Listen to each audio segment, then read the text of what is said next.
तो देखिए केमिस्ट्री होता क्या है, the branch of science which deals with the structure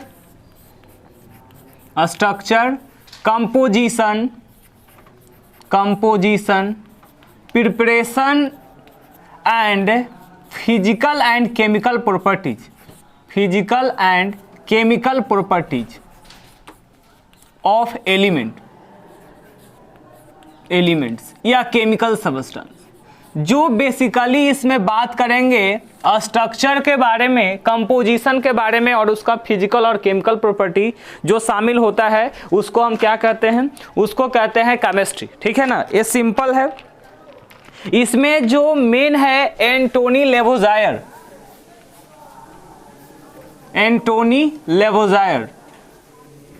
इनको क्या कहा जाता है, फादर्स ऑफ केमिस्ट्री। ठीक है ना, केमिस्ट्री के फादर कहा जाता है। अब तुमको हम इसमें बता दें कि अगर तुमको कोई पूछे कि केमिस्ट्री में मेन बेसिक चीज क्या है, तो केमिस्ट्री में सीधे पढ़ना होता है हम लोग को मैटर के बारे में। ठीक है ना, देखो एगो मैटर माने होता है मामला ना, ये भाई आज मैटर हो गलो क्या है, ब्रेकअप हो गया। ठीक है साहिल, तो मैटर का मतलब होता है मामला। तो यहाँ पे लेकिन हम पढ़ा रहे हैं पदार्थ के बारे में। ठीक है, पदार्थ के बारे में, जिसमें आपने पढ़ा होगा कि मैटर्स क्या होता है, तो anything that occupy a space, है ना, that occupy a space. Second कहता है एंड हैव सम मास, ये क्या होता है, मैटर होता है। तो कभी कभी परीक्षा में पूछ देता है मैटर के लिए क्या कंडीशन है, तो दो condition, must occupy space and must have some mass, तो ये मैटर के अंतर्गत में आ जाता है। ठीक है, अब ये जो मैटर है ये बना किस चीज से है, तो इसको बताने वाले सबसे पहला वैज्ञानिक थे डाल्टन। ठीक है, डाल्टन बताए थे। तो डाल्टन क्या बताया कि मैटर्स बना होता है एटम से। Atoms is the smallest particle by which matters is made up of। Matters जो बना होता है एटम से, और इन्होंने ही क्या किया, इतना ही नहीं, इनको कॉन्फिडेंट आया और इन्होंने बोल दिया कि atoms cannot be divided, atoms को बांट नहीं सकते थे। ये डाल्टन के द्वारा बताया गया कि atoms cannot be divided, atoms को बांट नहीं सकते हैं। लेकिन आगे जाकर के कुछ साइंटिस्ट ने एक्सपेरिमेंट किया, और सबसे पहला जो एक्सपेरिमेंट किया था उनका नाम था रदरफोर्ड। ठीक है, रदरफोर्ड। इन्होंने जब रदरफोर्ड ने जब एक्सपेरिमेंट किया तो ये क्या बताएं कि इन्होंने सबसे पहले गोल्ड फॉइल पे अल्फा रे का बम्बार्डमेंट करवाया था। जब बम्बार्डमेंट करवाया गया तो इसमें कुछ किरण टकरा करके लौटा। ठीक है, मान लो कि तुम अपने कमरे में हो और कमरा में क्या है कि खिड़की बंद है, कोई भी पीस ऑफ पार्टिकल को भेजोगे तो वो क्या होगा, खिड़की से टकरा करके लौटेगा। लेकिन वही खिड़की खुला हुआ है तो फिर क्या करेंगे, जो भी चीज थ्रो करेंगे आउटसाइड चला जाएगा कि नहीं चला जाएगा। तो जब बाहर चला जा रहा है इसका मतलब एम्प्टी स्पेस। तो इसमें पता चला कि नहीं, जब बाहर चला जा रहा था कहीं ना कहीं कुछ स्पेस खाली है, और टकरा करके आ रहा है इसका मतलब अंदर कोई प्रेजेंट है। ठीक है, तो जब पता चला कि अंदर में कोई चीज प्रेजेंट है तो बोला हाँ, इस एटम को सब एटॉमिक पार्टिकल में बांटा जाता है, सब एटॉमिक पार्टिकल में बांटा जाता है। और ये सब एटॉमिक पार्टिकल में हमारा तीन चीज आ जाता है। ठीक है, सुनो कौन कौन है। तीन चीज में हमारा सबसे पहले आता है वो है इलेक्ट्रॉन, सेकेंड हमारा आता है वो है प्रोटॉन, और थर्ड हमारा आता है वो है न्यूट्रॉन। ठीक है, तो तीन छोटे छोटे पार्टिकल्स में इसका क्लासिफिकेशन है, इलेक्ट्रॉन, प्रोटॉन एंड न्यूट्रॉन को। कब ये बताया गया, जब इसमें रदरफोर्ड में एक्सपेरिमेंट कराया तब। इसमें अलग अलग साइंटिस्ट है। इलेक्ट्रॉन को बारे में बताने वाले जे थॉमसन। ठीक है, मौसा थे सही लोग के। ठीक है, इसके बाद प्रोटॉन प्रोटॉन के देने वाला वैज्ञानिक ई गोल्डस्टेन, समझ रहा संसार, ई गोल्डस्टेन। इसका जगह का नहीं पता कि कहाँ से बिलोंग करते थे। और इन्होंने न्यूट्रॉन के बारे में जो बताया थे उनका नाम था जेम्स चाडविक। पहचानता है ना संस्कार इनको। ठीक है, तो ये तीन साइंटिस्ट, तीनों के अलग अलग योगदान है। इलेक्ट्रॉन जे थॉमसन, प्रोटॉन ई गोल्डस्टेन, न्यूट्रॉन जेम्स चाडविक, अलग अलग तरीका से इसका खोज हुआ था। ठीक है, इसको सबसे पहले अब यहाँ पे कॉन्सेप्ट हम लेकर के चलेंगे क्या, कि कैसे कहाँ पे क्लासिफिकेशन है उसके बारे में, ये सब बेसिक आइडिया हम बताते जा रहे हैं। अब देखो, अब इसका सबका अलग अलग योगदान होता है। ठीक है ना, इलेक्ट्रॉन का क्या होता है, इलेक्ट्रॉन को सबसे पहले इसका डेफिनेशन होता है it is the sub atomic particle, ठीक है। अब तुमको ना हम परिचित करवाते हैं कि देखो जितना भी केमिस्ट्री में चीज है ना, केमिस्ट्री में जितना भी केमिकल सबस्टांस होता है या जो भी चीज के बारे में बात करते हैं तो केमिस्ट्री में दो फॉर्म में पहले बांटा, पहले तो तीन ऐसे क्लासिफाई, पता है क्या, पहला को बोलते हैं एलिमेंट, ठीक है, सेकेंडली बोला जाता है कंपाउंड, और फिर फाइनली हम लोग बोलते हैं मिक्सचर, मिक्सचर, ठीक है। ये तीन क्लासिफिकेशन है, एलिमेंट, कंपाउंड एंड मिक्सचर।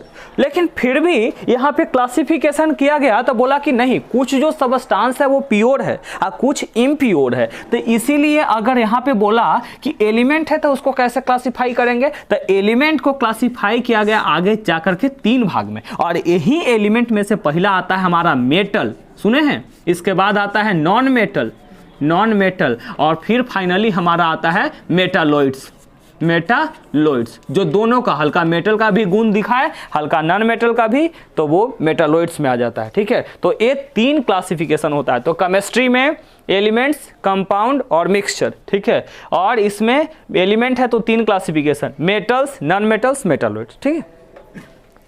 अब देखिएगा इसमें अलग अलग फॉर्मूला आता है, कैसे हम लोग कैलकुलेट करते हैं, तो इस एकदम बेस बता रहे, ठीक ना, कहाँ से केमिस्ट्री शुरू है, कैसे कोई कंपाउंड का फॉर्मूला वगैरह आता है, सारा चीज आपको समझना पड़ेगा यहाँ से। अब देखो, अब इसमें इलेक्ट्रॉन वगैरह आ जाता है, सबसे पहले सब एटॉमिक, मैटर समझ में आया ना, मैटर क्या होता है, anything that occupy space have some mass, bench हो गया, चेयर हो गया, ब्लैक बोर्ड हो गया, जो भी है, कोई भी चीज जिसमें क्या बोलते हैं, स्पेस ऑक्यूपाई करेगा, मास करेगा, ठीक है। I love you so much, matter है, प्यार कितना करते हैं, 5 किलो, 6 किलो, 10 किलो नहीं है, ठीक है ना, ये भावना है, ठीक है ना, मतलब ये नहीं कि तुमको प्रपोज कर रहे हैं, जनरली हम बता रहे हैं, लव वगैरह है ना, आई हेट यू, निकल जा, दूर हो जा मेरी नजरों से, कैसे दूर हो जा, एकदम से रिजेक्टेड, तो इसका मतलब कितना कितना 5 किलो दूर हो जाए, 6 किलो है, ये लव, टेस्ट, ये सारा चीज मैटर नहीं है, समझ गए ना, है ना, ये सब सिर्फ फीलिंग है।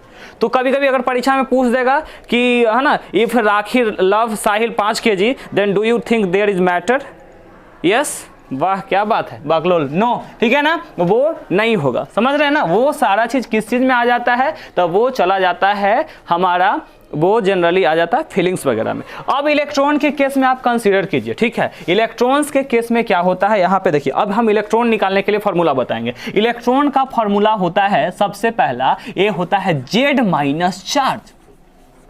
आप बोले जेड वाई कुछ ही पढ़ाते रहते हैं आप, ठीक है, तो जेड वाई पहले समझो, यहाँ पे ना कोई भी जब हम बात करेंगे, टोटल 118 एलिमेंट है, टोटल कितना एलिमेंट है, 118 एलिमेंट्स है। एक दिन टाइम मिलेगा, पीरियोडिक टेबल पूरा समझा देंगे हम, ठीक है ना, पीरियोडिक टेबल बनाने के लिए तो हम यहाँ सिखा देंगे, ठीक है, एक बोर्ड पे खुद पीरियोडिक टेबल बना लोगे तुम, ठीक है ना, वो बता देंगे, क्योंकि हम लोग का सिलेबस में इस वर्ग का है नहीं, लेकिन फिर भी हम कॉन्सेप्ट दे देना चाह रहे हैं। 118 एलिमेंट्स है, ठीक है ना, एलिमेंट्स में तीनों आगे बढ़ कर लो, देखो कौन कौन आया, अभी देखा मैंने ना, एलिमेंट में मेटल भी शामिल है, नॉन मेटल शामिल है, मेटालॉइड, तीनों शामिल है, समझ रहे हो ना, ठीक है। तो इसमें 118 एलिमेंट में जिसका कंस्टिट्यूएंट कैसे होता है, जैसे सपोज दैट अगर मैंने लिखा यहाँ पे Cl, Cl से क्या होता है, क्लोरीन, क्या होता है, क्लोरीन। अब ये जो मैंने क्लोरीन तो लिख दिया, अब इसका संरचना कैसे है, ठीक है ना, तो देखो तुमको जब ऐसे सिंबल से जब मैंने लिखा तो इस पे कहीं कुछ चार्ज दिख रहा है ऊपर में, नहीं, तो जब कोई चार्ज वगैरह नहीं दिखता है ना, इसको हम लोग कहते हैं न्यूट्रल, क्या कहते हैं, न्यूट्रल। न्यूट्रल के केस में क्या होता है ना, यहाँ पे बराबर होता है, किसका किसका संख्या, बढ़िया से देखो, पवन ऊपर देखो, है ना, इलेक्ट्रॉन और प्रोटॉन दोनों का संख्या बराबर होता है, ठीक है ना। तो एक क्लोरीन जो होता है, इसलिए आपको बोल रहे हैं ना 1 से 20 तक दम याद रखो, ठीक है ना। देखो सबसे पहला हमारा होता है हाइड्रोजन, ठीक है, helium, lithium, beryllium, boron, carbon, nitrogen, oxygen, fluorine, neon, sodium, magnesium, aluminium, silicon, phosphorus,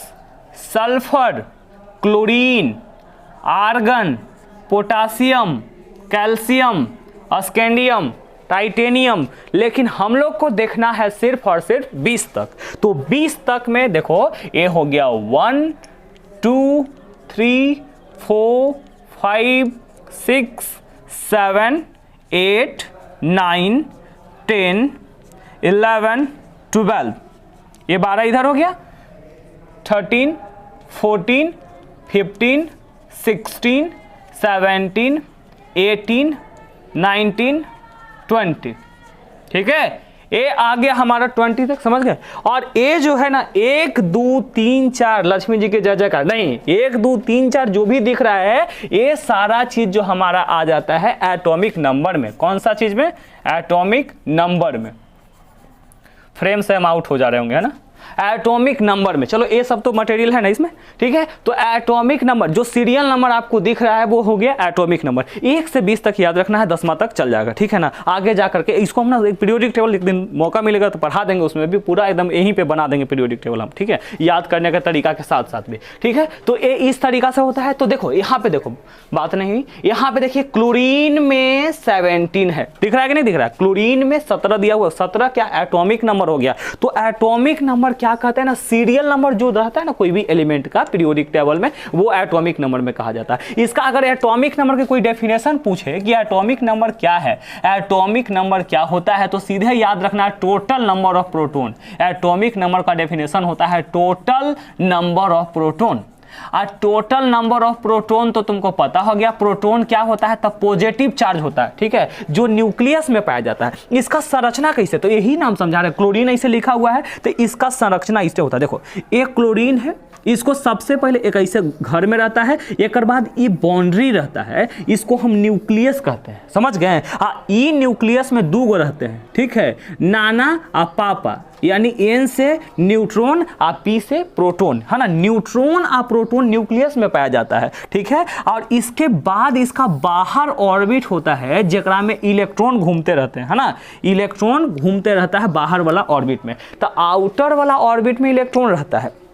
अब बोलेंगे सर कितना ऑर्बिट रह सकता है, तो कितना ऑर्बिट रह सकता है वो डिपेंड करता है उसके सेल के आधार पे। 4 सेल है, K cell, L cell, M cell और एन सेल, पढ़े हैं कि नहीं। 4 गो सब सेल में क्लासिफिकेशन होता है, जगह में के में 2 इलेक्ट्रॉन रखता है, एल में 8 इलेक्ट्रॉन रखता है, ठीक है ना, 2 8 18 32 करके, यही था ना। फिर रिपीट होता है, ये बात बताए थे, है ना, 2 8 8 18 18 32 32, क्योंकि इतना में 60 पूरा कर पाता है ना, इसीलिए उसका किया जाता है, ठीक है। तो अब यहाँ पे हम क्या समझाने वाले हैं कि जैसे न्यूट्रॉन और प्रोटॉन यहाँ पे शामिल हो गया ये मास में, इसका देखो स्ट्रक्चर। तो पहला में क्या इलेक्ट्रॉन 2 गो, तो 1 इलेक्ट्रॉन 2 इलेक्ट्रॉन। सेकंड बनाएंगे तो उसी तरह से कितना आपको इंडिकेट करना पड़ेगा, 8 को, तो 2 8 10 हो गया, तो बाहर वाला में फिर 7 इलेक्ट्रॉन, ठीक है ना। लेकिन अंदर में ये न्यूक्लियस में जो पाया जाता है, ये वाला बाउंड्री याद रखेंगे, ये न्यूक्लियस है, और न्यूक्लियस में जो पाया जाता है वो कौन कौन है, तो न्यूट्रॉन और प्रोटॉन पाया जाता है। न्यूक्लियस में न्यूट्रॉन और प्रोटॉन पाया जाता है, इसीलिए पूरा न्यूक्लियस में पॉजिटिव चार्ज रहता है, हाँ बाहर में ये रहता है, समझ गए ना।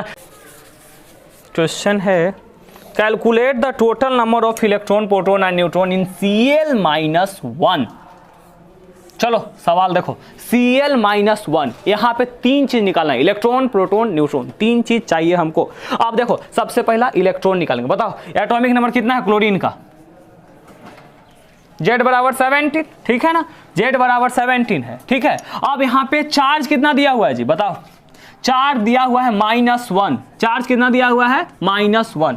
सबसे पहला फॉर्मूला इलेक्ट्रॉन बराबर Z माइनस चार्ज, Z यानी एटॉमिक नंबर 17, चार्ज कितना है -1 दे दिए, 17 हो गया, माइनस माइनस प्लस, 17 1 18, 18 इलेक्ट्रॉन आ गया, ठीक है।